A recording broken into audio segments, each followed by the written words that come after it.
Le docteur Serge Rafal est avec nous comme tous les matins. Bonjour Serge. Bonjour Ilana. Alors c'est un sujet, c'est vrai, dont on parle peu et pourtant Serge, vous vouliez l'aborder ce matin, un sujet qui semble pourtant prometteur, je parle de la psychonutrition. En effet, Ilana, l'impact de l'alimentation sur le fonctionnement du cerveau et l'intérêt qu'elle pourrait avoir, ou plutôt qu'elle a dans les troubles de l'humeur, est de plus en plus évident. Mais cette démarche reste pour le moment discrète, voire confidentielle, marquée par le scepticisme qui avait entouré il y a quelques années les affirmations du psychiatre, le docteur David Servan-Schreiber, lorsqu'il évoquait l'efficacité des oméga-3 dans la dépression. Et pourtant, leur intérêt est à présent documenté. En effet, plusieurs méta-analyses publiées récemment confirment leur implication avec un niveau de preuve élevé. Je vous renvoie à la rubrique que nous leur avons consacrée il y a quelques semaines. Les oméga-3 devraient être prescrits quasi systématiquement face à un trouble de l'humeur, seuls ou associés aux psychotropes. Les doses requises, 1 à 2 grammes par jour d'EPA, doivent toutefois ici être largement supérieures aux apports recommandés d'environ 250 mg par jour. Et des vitamines joueraient également un rôle non négligeable. En effet, j'en citerai 3. La vitamine D, que l'on ne s'attend pas à trouver ici.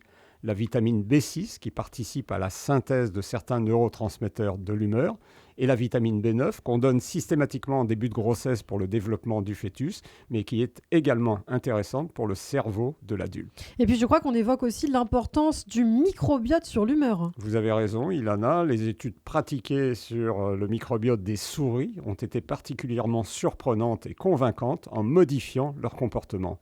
C'est ainsi qu'il devrait être possible prochainement d'améliorer certains symptômes dépressifs en administrant tel ou tel probiotique. Les travaux sont en cours pour conseiller là où les souches les plus efficaces. Et les protéines sont également extrêmement importantes, je crois. Oui, car elles renferment les précurseurs des neurotransmetteurs impliqués dans la dépression. La noradrénaline, la dopamine, la sérotonine.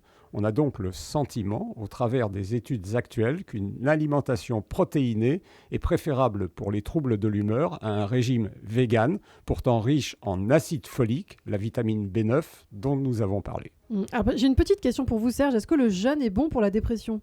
Les régimes restrictifs, Ilana, alimentent toujours la discussion. La question du jeûne total est insuffisamment documentée. Le jeûne intermittent, avec la suppression du petit déjeuner, souvent trop riche en sucre rapide et en aliments transformés, pourrait être bénéfique en modifiant précisément la composition du microbiote. Alors en pratique ?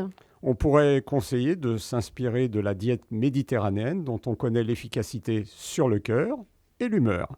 Chaque assiette pourrait être constituée d'une moitié de légumes verts assaisonnés bien sûr d'huile de colza et d'olive, d'un quart de protéines, un peu de viande peu grasse, des poissons au contraire gras, harengs, maquereaux, sardines, saumon, du fromage de chèvre ou de brebis, d'un quart de féculents, des céréales, des pseudo-céréales comme le quinoa ou le sarrasin, des légumes, fèves, haricots, lentilles, pois, patates.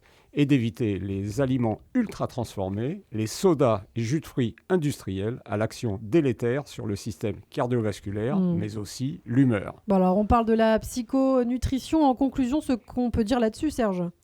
Je portais à mes lèvres une cuillerée du thé où j'avais laissé s'amollir un morceau de madeleine. Mais à l'instant même où la gorgée mêlée des miettes du gâteau toucha mon palais, je tressaillis, attentif à ce qui se passait d'extraordinaire en moi, qui mieux que Proust pouvait illustrer l'importance de l'alimentation sur les pensées et l'humeur. Merci beaucoup Serge Rafal, avec toujours une petite note littéraire pour terminer ces chroniques. On adore, on aime beaucoup vos chroniques Serge. En tout cas, on vous retrouve tous les matins et dès lundi dès 6h40 sur Radio J.